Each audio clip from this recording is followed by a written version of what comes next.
Hello, folks. Welcome to the Two Stewards Show. I'm Mark, and I'm here with Brent, as always.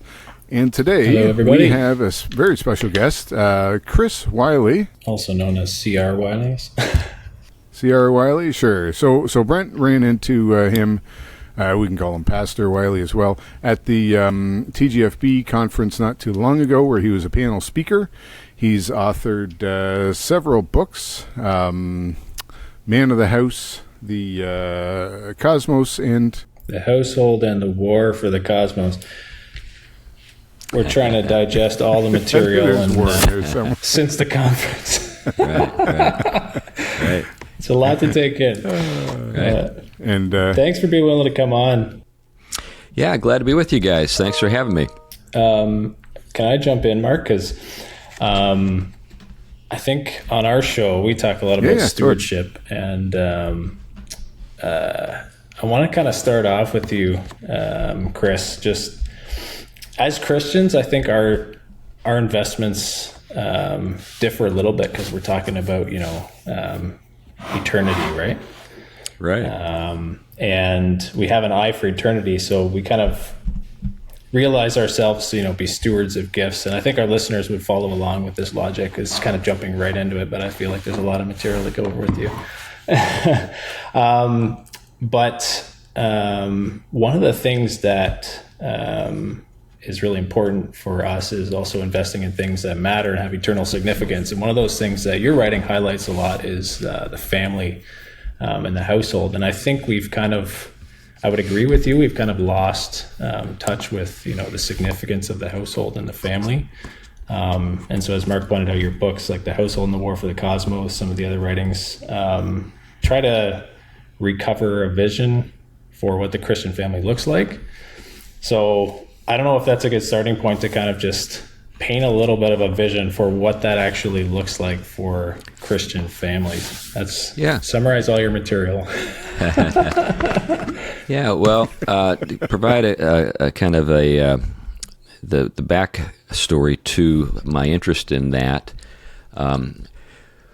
One of the things that characterized the transition from the pre-industrial economy to the industrial economy and the Industrial Revolution was the transition from the centrality of the household as a productive enterprise to the factory and the office building as being the places where you go to do productive things. So prior to the Industrial Revolution, I'm talking about the entire scope of human history everywhere in the world, the household was understood to be a productive enterprise. And when that was lost, people lost a sense of its significance in a range of ways that were unexpected. For example, a father's authority in the pre-modern household was unquestioned. Feminism just wasn't even an idea. It was just something beyond the pale of what could be even imagined. And the reasons were because productive activity happened in the household, and fathers and mothers worked alongside each other, not in a competitive arrangement, but actually cooperatively, and they shared in the commonwealth of the household. Now, we've lost that. That's one of the reasons why in most churches you don't even hear the household codes read. But once upon a time, those were considered to be common sense, not offensive in any way. So when you say household codes, I think Mark lost them, but he'll join again. But what are the household codes? So we see a couple of the more, I think, well-developed ones in Colossians and Ephesians, where you have the Apostle Paul talking about the roles and responsibilities of husbands and wives and children and even servants, and he makes a point of connecting those roles to the church and to Christ, and helps people understand that their service in households is actually service to the Lord Christ and to God. You don't hear those read very often today because they're seen as being, retrograde, oppressive, whatever, because we're all about individualism. And what people fail to appreciate is that the rise of individualism as an ideology. I'm not talking about biblical individualism, which is, personal responsibility before God, but secular understandings of individualism. They actually serve the modern economy in order to separate people from household responsibilities and roles so that they're freed up to be put to work in large enterprises. That's something that no one talks about, not even at ostensibly Christian colleges. By the way, most Christian colleges are just a superficial gloss of Christianity and not anything that's really, not places where people really analyze through a Christian lens what's going on in the world. It's an unfortunate situation, but that's one of the reasons why so many Christian colleges are now woke and worthless. But and I've got a background in higher education. I'm actually on the board of a college and have been on the board of a scholarly association. So I'm not talking about something that's unfamiliar to me. I know it intimately. But getting back to my point, what intrigued me was, so for example, when you come up across the fact that people don't know what even a man or a woman is anymore, you wonder what in the hell happened. And so what I decided to do is to do a little deep dive, and what I came to see is that the household codes were common sense in antiquity, and it doesn't take very much digging to discover just how they were understood and how they worked and why everybody thought they were common sense. So, you can go back to Aristotle and his Politics, or Xenophon and Oikonomikos, which is household economics. These are ancient texts that lay it all out. So when we invest in our households, we're actually doing something that's very much in the spirit of New Testament Christianity. And when people try to move away from that and just make Christianity about self-actualization and kind of pursuing your dreams or whatever, and you're actually serving the industrial economy and pretty much a secular agenda. Okay, so the industrialization becomes a bit of a problem then in your mindset? Like, I'm just wondering where the deviation comes in from kind of these household codes. Was it an intentional thing that, or it's just as a result of technology, now we start deviating from? Well, it's a bit of both. You can go back and you can actually read Marx, and Marx actually targets the household and celebrates the atomization of the household. So that's not a hard thing to find. Industrialization has a lot of positive features and things that we can celebrate. So, for example, I like cars, I like air conditioning, I like antibiotics, I like to keep them all. But I think that what we have is we don't know what households are for anymore. They've just been reduced to recreation centers. They're basically places where you go at the end of the day and you just kind of relax and watch television, or everybody watches their own little screen. And they're places, because of that are completely reconceived as being places of self-actualization. And sort of what I mean by self-actualization is just kind of living out your own personal kind of agenda. So if your personal agenda includes, becoming a furry, and behaving like a dog, well, then we're all supposed to celebrate that. It's not understood as being something that, in some sense, undermines the integrity and the goods that a household is intended to serve. Yeah, Mark, do you want to be a furry? Well, we were talking about self-actualization last time. I think Maslow's hierarchy of needs, and trying to debunk. I'm working on it. You got the long beard, eh, Mark? So, yeah, I'm more of a bear than a dog. So when it comes to the term self-actualization, what you're doing is you're locating an understanding of yourself in the framework of your own sort of sense of what your potential is and what your desires reinforce, as opposed to some larger framework of meaning. Okay, yeah. So, but you would contest that the household actually does serve a higher purpose Oh yeah. than the people living in it and their self-actualization or their personal goals, right? Yeah, so the trilogy of books that I've written address it from different perspectives. So the first book, Man of the House, is just a basic handbook to recovering the productive household as it was understood in antiquity. So there's no reason why you have to have an either or. You don't have to forgo the goods of the industrial economy in order to recover the productive household. I think that what we need to do is sort of push through the moment we find ourselves in and get out on the other side so that we can enjoy the best of both. That's my desire. So, and there are many things about the situation we find ourselves in now that actually lend themselves to the recovery of the household as a productive enterprise.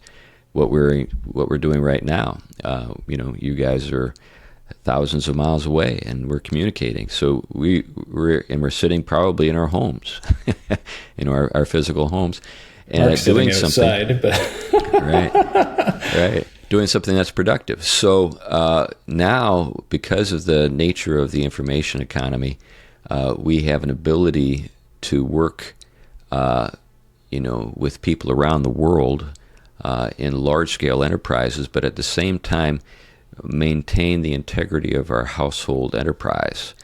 So that's something that I strongly, support and encourage, is kind of bringing together the best of both. But when it comes to productive enterprise, households in antiquity and even in the early modern era were, as I noted, productive enterprises. So the obvious thing is the family farm. Like 80 to 90% of our ancestors were farmers. With the rise of the industrial economy, a huge portion of them moved into the factories or into mining or some other kind of productive enterprise. And that is also something that's now coming to a kind of an interesting state. In the United States, I believe that the percentage of the population involved in agriculture, commercial agriculture, is like almost vanishingly small, like 2 to 3%. But the same thing is true with manufacturing. Now, I'm a big believer in manufacturing. I support policies that are intended to serve the reindustrialization of the West. But at the same time, because of robotics, because of information technology, because of all the advances that we see in that world, we're never going to get back to like 40%. It's going to stay around like 10, 15%. The growing edge of things is the service economy. And that's actually a kind of an economic activity that households can be engaged in very competitively. Everything from elder care to, things like, architecture and so forth. So there are a lot of things that lend themselves to being enterprises that are actually held by households and can be transferred over generations. right. So you don't see that, like, the modern technology and kind of these traditional values of house stewardship, I guess, are in conflict with one another. They're actually can function together. Oh yeah, I think that's what we want. So I don't want us all to go back to homesteading. Yeah. And, collecting our seeds at the end of the growing season and, all that kind of stuff. But I do think because of robotics, because of, so many of the boutique possibilities that we have because of small-scale manufacturing technology that we have now, that there is a real opportunity to bring a lot of stuff home. Now, that doesn't mean,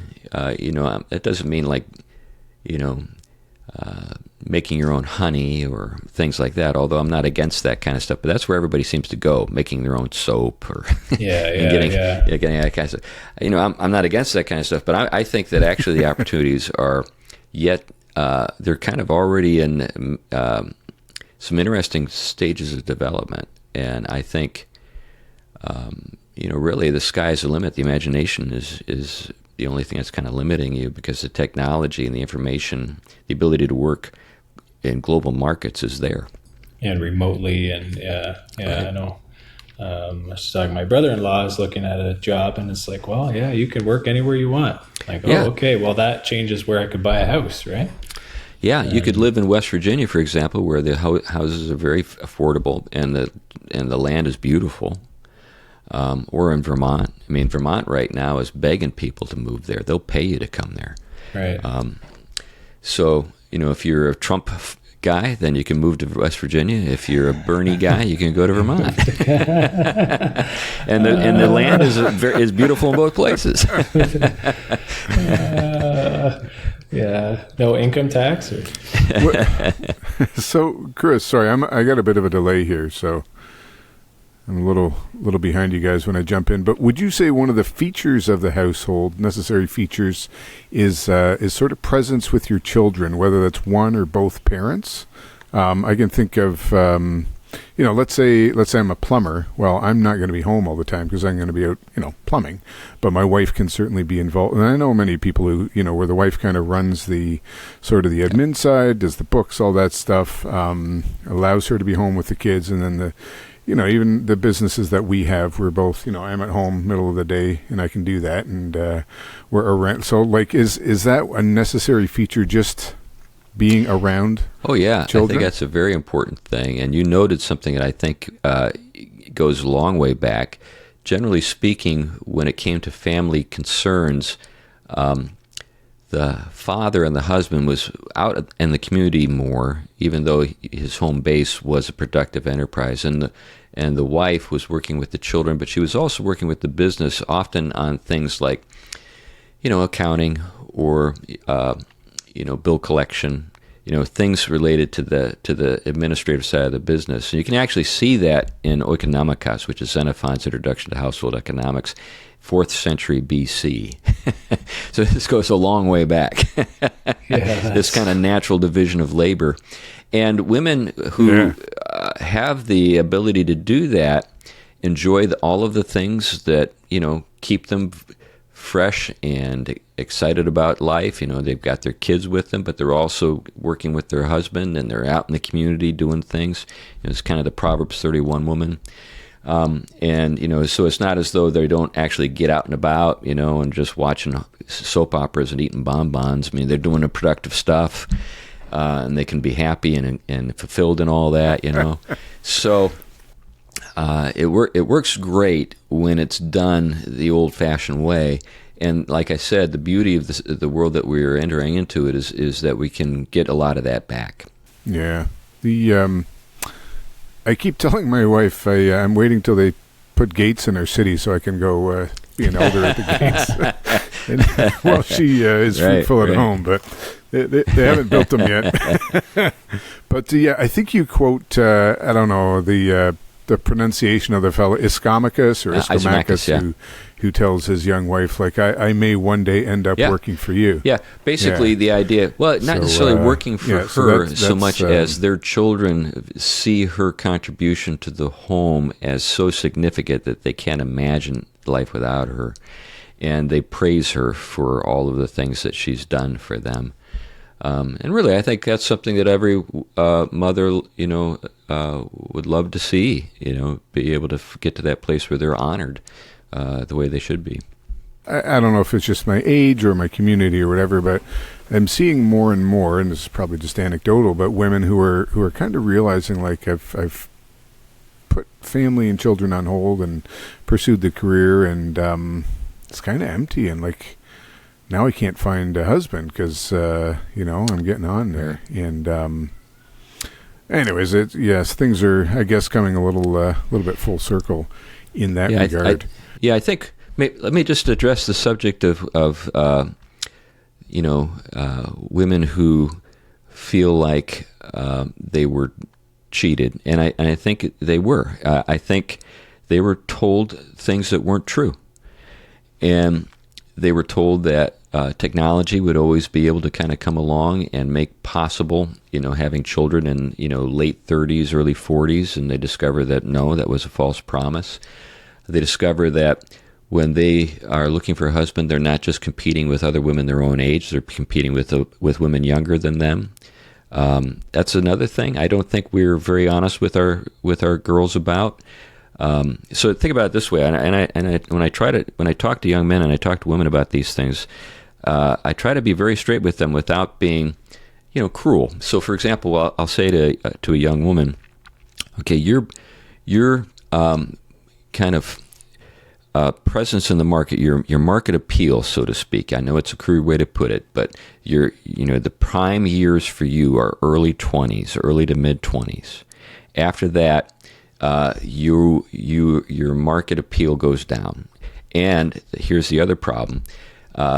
You're not just competing with women your own age, you're competing with younger women. So let's say I'm a 30-year-old guy.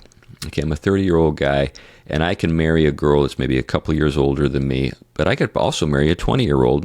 And while some people might think I'm robbing the cradle, no one's going to think I've done something completely crazy. They're going to say, oh, that makes sense. She's an attractive young woman, that can work. Now, for a woman, that's not the way it works. So for a woman, she might be able to, in an exceptional situation, attract a younger man, but generally speaking, she's going to be interested in older guys. Generally speaking, that tends to be the case. Women are interested in men roughly their own age or a little older. But what ends up happening is that the pool of eligible men gets smaller and smaller the older they get. Whereas men, the pool of eligible women gets larger and larger the older they get. It works exactly the opposite. So, for example, like a guy who's 20 years old who's got nothing going for him. He doesn't have a job. He doesn't have any money. He doesn't have anything that he can point to and say, hey, babe, why don't you jump on the back of my bike and let's ride? There's nothing that guy's got. But the older he gets, the more he collects. By the time he's 35, and maybe he's pulling six figures, and he's got a cool car, and he's got maybe a condo or whatever, I mean, girls are like, hey, look at that guy. He's got his act together. I want to be a part of that. So his market value goes up. The opposite's true for women. We need to tell our girls the truth. And it's not socially constructed. This is just a fact. And so what we need to tell them is like, hey, little girl, these are the years that you get this stuff taken care of. And yeah, maybe you can go on and finish your education at some other point in your life or pursue some other things. But if this is going to be part of your life, if you're going to get married and have kids, you better prioritize it and make it an early objective, not a late objective, not a thing that you get to after you've got your PhD. Get your PhD in home economics? Or is that something? Yeah. I can't tell you the number of women I know who are bitter old gals who collect cats, who have a corner office and lots of money, and they're miserable. Okay, yeah. So sad that that's a reality in society at large as well, in the church as well. But yeah, I mean, we just can't play around with this stuff. We can't pretend like the shtick that these girls are being given, even at Christian colleges, is true. It's not. Yeah. I think a lot of our listeners, we've had the sentiment, young people, they get married, they want to pursue these things that you're talking about, right? Like starting a household, doing it young, establishing themselves in good habits and good patterns. But I think one of the complaints they hear a lot is like the financial aspect of it. Like it's just not feasible for me to actually afford to get a place to do these things. Like, both of us have to work. We have to postpone having kids, or if we are going to have kids, we have to think about the cost, and they make these decisions. Do you have any advice in that situation? I got tons of advice. So I'm 61. I've got 3 grown children. They're all married. They all have kids of their own. My boys own their own houses, and they're not that old. I mean, my oldest son is 31, but my second son is 27. So what we need to do is to debunk many I thought of you the. were going to say move to Vermont or something. Well, I can include that, but we need to debunk. We need to debunk the myths. So, here's an example of what I'm getting at. I did a family conference in India. Okay, so this is a non-Western setting, and they still have dowries. Now, what's a dowry for? This is something that's completely lost on us in the West. Dowry is seed money to establish a household. So what you had throughout the world in cultures prior to the 20th and 19th centuries is an intergenerational approach to forming households. So I've had the privilege of serving people from India as their pastor who had their marriages arranged. So you had arranged marriages and dowries. The dowry could be a pretty significant sum.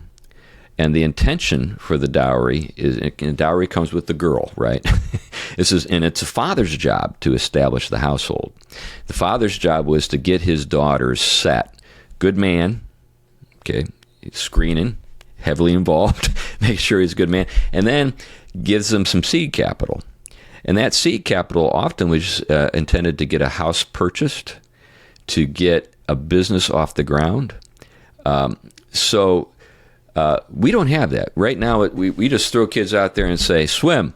You drown? Too bad for you. That's stupid. We need to recover some of the practices. Now, does it have to be a dowry? Does it? No, I think we can get creative. I think we can work with things. I think we can deal with the situation we have on the ground now. But I think we need to get this idea out of our heads that was only really feasible in the early part of the 20th century, where you can start from zilch and kind of establish your household. That was the exception, not the rule, for the vast majority of human history. We're returning to the norm. We're not departing from the norm. We're returning to the norm. The problem is that our practices, our traditions, and so forth have not caught up with the reality. The reality. So when I hear young people make these complaints, I don't say, "Get over it." When I was your age, and I know things are different, But what I think this calls for is older guys and older women to say, I need to be involved in helping my kids get established, and how to do that in the right way is a good question. So I don't have that all figured out. Okay, that'll be your next book. But I took a very active role in the formation of the households of my three kids. I wasn't controlling or fussy or anything like that, but I wasn't passive either. I was engaged. Yeah, so I'd like to maybe get into that a little. So a couple questions. Number one, if you have young children, how do you prepare them, or how do you indoctrinate them into the idea of the household? I mean, I'm sure that's mostly by example, but then as they get older as well, we're not adding another room onto our house like we might in Israel, right? And that's where you go to live with your bride. But what are some practical ways of having a household without, maybe a multi-generational approach where everybody's actually living together? I mean, that I think can work as well, especially for older parents and grandparents. But if we don't do that, what are some practical ways of looking at that? Yeah, I think one thing to do is just talk to your kids about it. I'm always amazed that there are parents out there that think that their kids are just going to understand this by just mere osmosis. It's just they don't ever talk to their kids about what to look for in the opposite sex. They don't talk to their kids about, what kind of employment to pursue that could help support a household. They don't talk to the kids about these kinds of things. I talk to my kids all the time about it. It wasn't big powwow at the dinner table necessarily. Often we'd just be driving across town, and one of my sons would be in the car, and I'd say, "Hey, any girls that look good to you?" And they'd tell me what they thought, or maybe, a girl. And then I'd cross-examine them. What are you looking for in a woman? What are the things that make for a good wife? Those kinds of things. And so we were always talking about that kind of stuff. And I had similar conversations with my daughter. And so I think, you kind of work with your kids with, their own gift mix. So like, for example, with my daughter, I had to talk her into going to college. And that may sound weird, but she was very bright. She scored in the top 1% on the SAT in both the math and language. So she was, Ivy League material. And she didn't want to go to college. And I said, sweetie, you're not going to find the guy that is going to make a good match for you in Sunday school. I know those boys; they're good boys, but you're going to be spending the rest of your life correcting their English. You need somebody who's as smart as you are, and where are you going to find that? So I had to talk her into going to college, and so she went very much with the idea that she was going to get her MRS degree. Now she could have, done anything she wanted to, but her primary objective was to be a mom and to get married. And I thought that was great. So I supported that. I didn't try to talk her out of that, but I did try to talk her into going to college. So mainly so that she'd be around men that were her equal or smarter, and she could respect without having to work at it. You get my drift. And so anyway, that all ended up, it had a happy ending, and now she's married and has a daughter of her own, and things are going well for them. But, at one point, she brought home a guy, and I just took one look at him and said, no. And I told her, this guy's not going to work. So that she said, but Dad, he wants to give me rides home from college all the time because we live in the same general area. I said, okay, I'm going to buy you a car. So I bought her a car. So she wouldn't have to get rides home from college. So you work with the kids, and, you deal with the situation on the ground. And you're going to take the car off the dowry or something. Well, I did pay for it, and it is their car now. But anyway, so, you just kind of work with the situation on the ground, work with your kids. So to this day, all three of my kids are engaged in some kind of family enterprise with me. So my oldest son is engaged with the intellectual property stuff. My second son is engaged with the real estate, so he oversees the real estate. And my daughter is involved with just kind of a lot of stuff with the family. Okay. That's their full-time, that's what they do for a living, right? No, they got other things. Okay. So they work with me on part-time basis. Okay. Interesting. Yeah, I don't know if that necessarily would, I don't know if every family would be able to do that, have the capacity or the freedom to do that, if that's ideal kind of situation, or... Yeah, it's only feasible because of technology, frankly, because of the ability because I'm, so for example, I've got two homes. I've got a home here in Washington and one back in Connecticut, and it's the home in Connecticut that my daughter and her husband live in. But my second son and his wife and their daughters just live about 5 miles away, and we have real estate that we own there, and that son manages the real estate. So even though I'm way over here on the other part of the country, I still own real estate in Connecticut. That's investment real estate. So there's a theme I'm picking up here as well, and that's of the a father. I mean, father and mother. It's a household, but that has extra capacity, and whether that's financial, often it is, but of some type to be able to help the kids. So it's not just like I'm going to work hard and then I get my Harley and my boat and the kids maybe go off to college and then they're like there's some and I think that's one of the man's primary jobs in a house is to sacrifice, and maybe that sacrifice of self as well. Like listening to what you've said, you had the capacity to help them or to buy a car, for example, right? You could have had a Harley instead, but instead you chose to do that for your daughter. So like there's a responsibility and a burden there. We've been talking about this on the podcast as well for especially we're fathers, all fathers here, to what was it? What is it? It was in Proverbs. The house of the wise is full of good things, right? We mentioned this last time too, but not the house of the rich, but the house of the wise. So you're putting stuff away for the future, and that's like, yeah, that's hard if you're, I don't know, if you've maybe you're not the smartest or the most skilled, but still something as a father you got to work towards. Yeah. Right?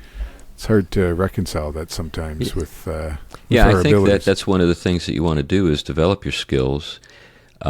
There were sacrifices that were made when the children were small that put me in a position that I'm in now, that I can contribute to their welfare in different ways. So, something too to keep in mind is the way you interact with your sons and your daughters is different. This is politically incorrect, but just a fact of life. So I bought a car for my oldest son, and he paid me for it. I didn't require that of my daughter. So it's just different. If you got sons and daughters, you'd say, okay, I treat you different. Now, maybe the son's like, how come she gets the car? And I have to pay you for mine. I was like, because she's my daughter. When you have a daughter. That's right. When you have a daughter, you'll understand. And when you have a son, you'll understand, And that's normal. That's normal, So it's not about treating every kid exactly the same. In the case of my oldest son, I basically financed it for him. I said, okay, I'm your bank, but you're going to pay me, and and these are the terms. So this is how long it's going to take, and that kind of stuff. And he did. And by the end of the note, it took him like 2 years, 3 years, maybe. He had paid me back. That's a good lesson to learn. Yeah. Can I jump to something slightly? So we talked about, I think Mark mentioned it, the intergenerational household, like having, parents and grandparents living together. And I think when you look back at antiquity, that's more common. Maybe, they had limited means or whatever, just the culture, that's kind of what it lended itself to. And now, like, when we're talking about the post-industrial era, like after the war, we have the nuclear family, right? And it's just, we move to our house, we have our kids, and that's it. And so when you talk about that, I guess you could go even further and you could say, well, now we've just become this, like you mentioned off the top, like a center for recreation where it's just a few individuals who happen to be in the same house watching their screens. Right. Like you're not even a nuclear family anymore. We're just right. individuals in the same roof. Where do we see this going? Like, and what... Yeah. What would be your comment to that? Like, is the ideal one of those three, or how does the biblical framework talk about like living together and using or sharing resources? Is the ideal the nuclear family? Is that just gone too far, towards individualism? I don't know. That gives you enough to chew on. Well, I think we're seeing a counter sort of movement. I think there are people who are bringing things back home. An example would be homeschooling. That's a pretty vibrant and well-developed movement now where millions of families around the country are doing a better job of schooling their kids than the schools they could send them to. In fact, here in our area, the schools are reaching out to the homeschooling families, not to necessarily bring them back into public education full time, but to actually supplement it, because they kind of know that it's a losing battle to try to bring some of these families completely back in, but they're doing some interesting things. So, for example, they're permitting the homeschool kids to participate in school sports. So, in my church, we have some kids who are homeschooled who are actually like stars on their school teams, their town teams and stuff. And there are other resources that are being taken advantage of. And the schools are actually happy to do it because they can count those students then toward their total number that helps them get money from state and federal sources and stuff. So they've got mixed motives. It's not all. But that's just one example. They want to get the funding, and they want to win this the championships, the football game. That's exactly it. The other part of it is elder care. I think elder care is being recentered and sort of reworked. The older model where we just send off the parents to the nursing home to be cared for by the professionals. That's become so harmful in so many ways, but also expensive. People are looking for ways to bring mom and dad back home. Now, we're ending it with like a hybrid model where it's not just, you're just kind of like shouldering the burden entirely by yourself as a family. You've got these other institutions that are out there that are helping. So I actually think we're getting into a better place.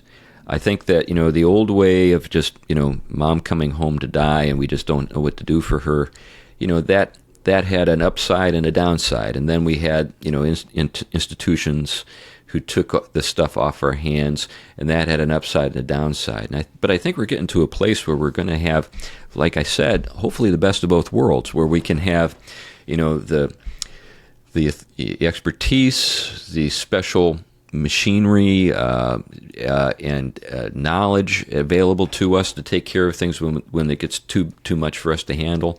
But at the same time, we bring things closer to home, and we can spend time with our loved ones. There's another side to this. I think we need to relearn things, just like we need to kind of recover an older way of thinking about helping our kids establish households. We need to recover an older way of thinking when it comes to elder care, particularly people my generation and a little older. We were all brought.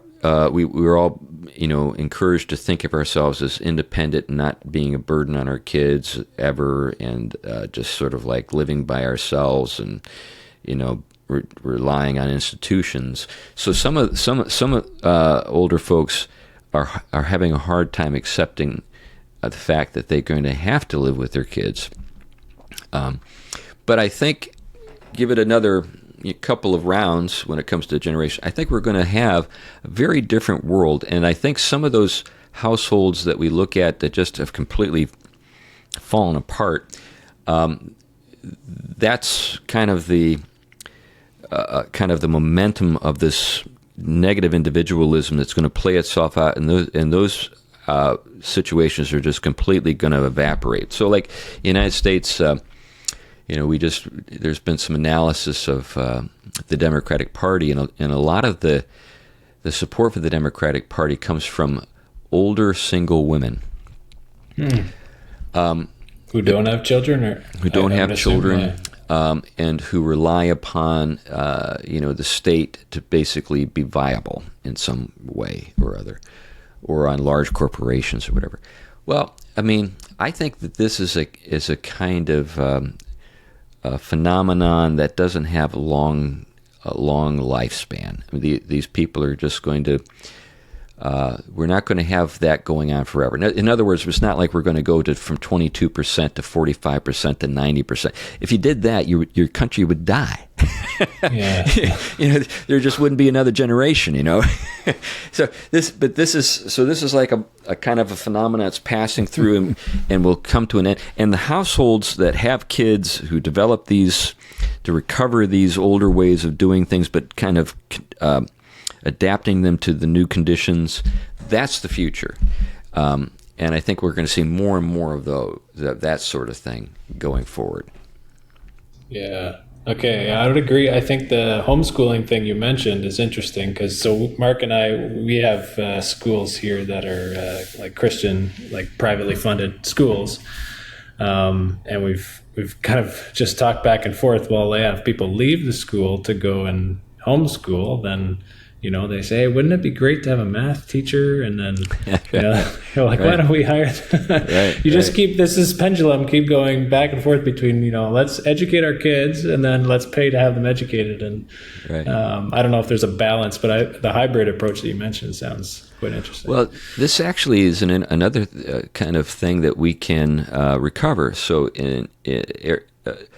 aristocrats when they raised their children, back in the 18th, 17th centuries, and even in antiquity, they would have kind of a hybrid approach too. Many times they would if they had the means, they would bring in the tutors, and the tutors would actually come and educate the kids. But then they would live with them as well. So like when you think about Alexander the Great, do you know who his tutor was? Oh, Alexander the Almost Great, or Aristotle. Aristotle, yeah. Aristotle. Yeah. Oh, really? Pretty impressive tutor. Oh. That's what you can happen when you're Philip of Macedon. You can afford Aristotle. But so Aristotle would have lived with him? Yeah, Like he was there and was his educator. Wow. So now, obviously, not everybody did that. But then when you think about like prep schools, like boarding schools in New England or in England or France or Germany, the wealthy would send their kids off after they had been tutored for a number of years to these, prep schools like Eton. Like in Boston, there's a school called Roxbury Latin that's actually older than Harvard. It's the oldest school in the Western world. And Roxbury Latin still flies the British flag. It still has the Union Jack. And when you go there, you still call your teachers master. So it's like right out of Harry Potter. Wow. So people with a lot of means historically would have these hybrid approaches. And what's, I think, encouraging it to consider is that because of technology and because of the technology's ability to make education accessible to more and more people, I think there are middle-class people in Canada, the United States, who can have their children educated in the same ways that only the aristocrats could in the old world. So you're thinking like video conference or like that sort of technologies. You could record a lecture and they could be, or they could be actually interacting with you just like this. Right. So maybe you do have Aristotle as your tutor, right. Yeah, and you're doing a one-on-one with them every week or something. Wiley is the I think COVID was a big eye-opener for a lot of... Yeah, COVID was a real game changer. You're right. Yeah, people actually seeing the curriculum, like for public schools anyways, seeing what their kids are being taught, like, what? And, like, even our children, like, they thrived just being at home, academically anyways. Like, they got to go to school to learn how to go along with other kids, but academically it was, they were way ahead. It's interesting. And, I was just thinking of, I was listening to some Bach. I don't know where you stand on Bach. I like driving around this morning and listening to Bach. And all right.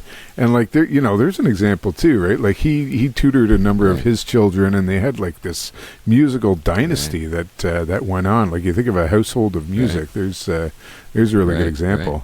Yeah, I'm with you. Okay. Hey, I have one question, Chris. Where I think we're getting to the end of our time here, but we want to honor your time. But you wrote a book, In the House of Tom Bombadil. And I got to say, that's probably a little more niche for fans of Tolkien. There are some, there's lessons in there. But I don't know if you thought of this. Why didn't Tom Bombadil have any children? Or did I miss that? Yeah, that's worth considering. I think, I'm not sure that he and Goldberry could, to be frank. Because I don't think that they were people. Okay, right. I think that they were... elementals. Some people have considered that maybe, say Goldberry was a water fae, and Tom was some kind of like green man. If you're familiar with the legend of the Green Man in the United Kingdom, I think that can be right. Could be right. I think that the way I looked at them in the story, was sort of considering, kind of implications for us as human beings, but not really thinking of them necessarily as just like us. Yeah, that's fair enough.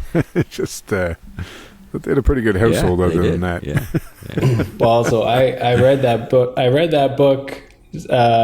But I haven't read The Lord of the Rings in its entirety. So my wife just finished it, Lord of the Rings, and she's like, "Hey, Brent, don't you think you should read Lord of the Rings before you listen to this?" I was like, "No, actually, I don't know. Now I'm going to read it in a new note. I'm going to be looking for Tom Bombadil every."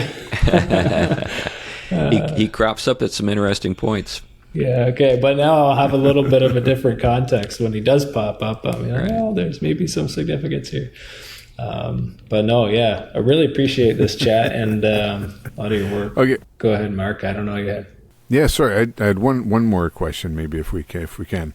A book that you have read, Brent. You mentioned it last time, Little House on the Prairie, Yeah.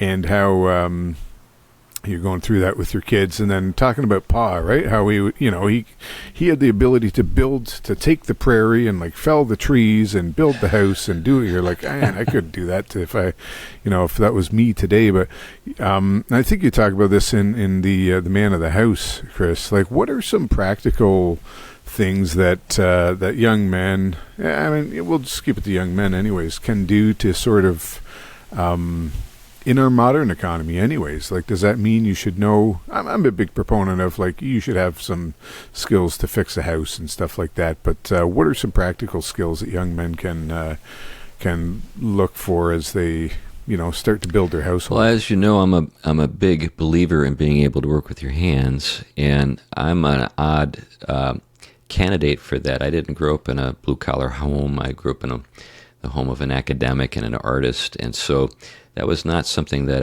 I saw as a kid. But when I was working in my first master's program, I had an opportunity to work for one of my wife's uncles, and he was a contractor in Kansas City, and so I went into the trades with him, and I've never regretted it. It's always been marvelous to have those skills that I can use. And so today, I'm a writer, I'm a pastor. But as soon as we're done with this conversation, I'm going to be going to replace the starter on one of my vehicles. My wife drove it to work yesterday, and it wouldn't start when she was ready to come home. And I asked her to describe the situation for me, and I thought, that's the starter. So I went out and bought a new starter this morning, and I'm going over there to replace it. But that's something I've done a number of things like that on my vehicles over the years. And when you learn to work with your hands, a lot of this stuff is transferable. I mean, you kind of develop a mind for this sort of thing, and you can troubleshoot stuff. I've repaired dryers and install washing machines, and replaced my muffler and replaced my alternator, replaced my starter, replaced my catalytic converter. I mean, I've done all kinds of stuff over the years. By the way, here's a secret: you don't necessarily need to replace the catalytic converter. You can just take a hammer and smash the stupid thing, and the car runs great. Anyway, so you can, I got to read your handbook now. But when you have this ability, now the downside of that is maybe opportunity cost. Maybe you're like, I don't want to pay somebody to do that. I can do that, and myself. But the upside of it is that you don't need to pay somebody else to do it. You can do it for yourself, and you can and then the mystery is often gone. So when you don't know how to you don't know how to work with your hands, everything is sort of like scary and intimidating and a mystery. But when you know how to work with your hands, you can say, well, let me just stop and try to think about this and understand it. And you go from being helpless to somebody who's got agency. So I think being able to work with your hands is really great, and if you can do that. And we live in a world today where we get all kinds of stuff that you can get access to for help. I mean, think about YouTube and all the how-to videos there are on there, and it's just marvelous. So I think that's great, but that's just one thing you can do. I mean, there are other things you can do, but that's something I think is pretty great. On that note, was it you were talking about entrepreneurship and regaining some of that as well? Because I think you mentioned something about being wage earners, like we're a nation of wage earners versus entrepreneurs. I think having entrepreneurial ability is great. There's nothing wrong with working for somebody else. I mean, earning a wage is fine. It's perfectly fine. But if you want to have a little more control over your income, it's great to be able to maybe have some side gigs, to do some other things. So like between my wife and I, we have nine sources of income. It wasn't always that way. We barely had one at one time, but but now we've got a number of income streams. So that's a good approach then for young people looking at this. Like, take ownership of, I guess if you take ownership as an entrepreneur and start some initiative, even if it's a side gig, there's always responsibility there too, right? Like you can't just, I got my customer and we'll see you later. Yeah. So if I were to start again, or this is something I encourage guys. So if somebody has, is good with, with his hands and he's going into the ministry, I think a really good side gig for like a church planter is becoming a handyman. Handyman businesses right now are just growing like crazy all over the place. And it has to do with the fact that we've got a growing number of elderly people whose houses are getting older and they've got some resources and they don't know how to do things for themselves. So the guys I know that are in that line of work, you can set your own hours, take jobs or leave them as they come. But they're doing really well. The guys I know who are doing that are doing really well. Mark, you still with us? Yeah. Oh, sorry, I've got a delay, so I'm. I'm still with you. It's the microphone I agree. delay, right? We have my wife and I have a property management business, and so I'm with you on the handyman thing. I do all that stuff, and I wish I didn't have to sometimes, but there's a lot of freedom there as well. Yeah. So.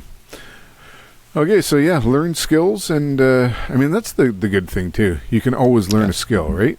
Even if you're not that smart. I'm not that smart, but I Google and YouTube a ton of stuff. Like, how do I fix this? Look it up. Benefit of our modern age. So thank you so much, Chris, for taking this time with us.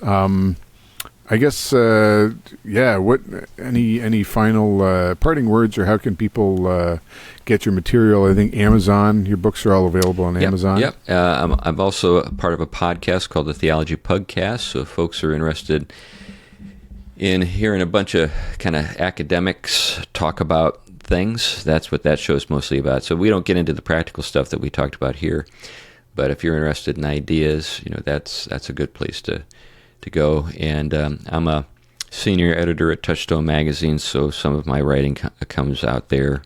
I write for World Magazine occasionally. Okay, we'll link through all those things. Hopefully we can find them all. But I've listened to your podcast. It is great. There's a lot of... I guess you were in Oxford recently too? We spent a week in Oxford. That was a lot of fun. Yeah, that was... I guess... being in the spot where you're talking about C.S. Lewis and some of his material is kind of surreal, but well, sitting in his old house talking about him.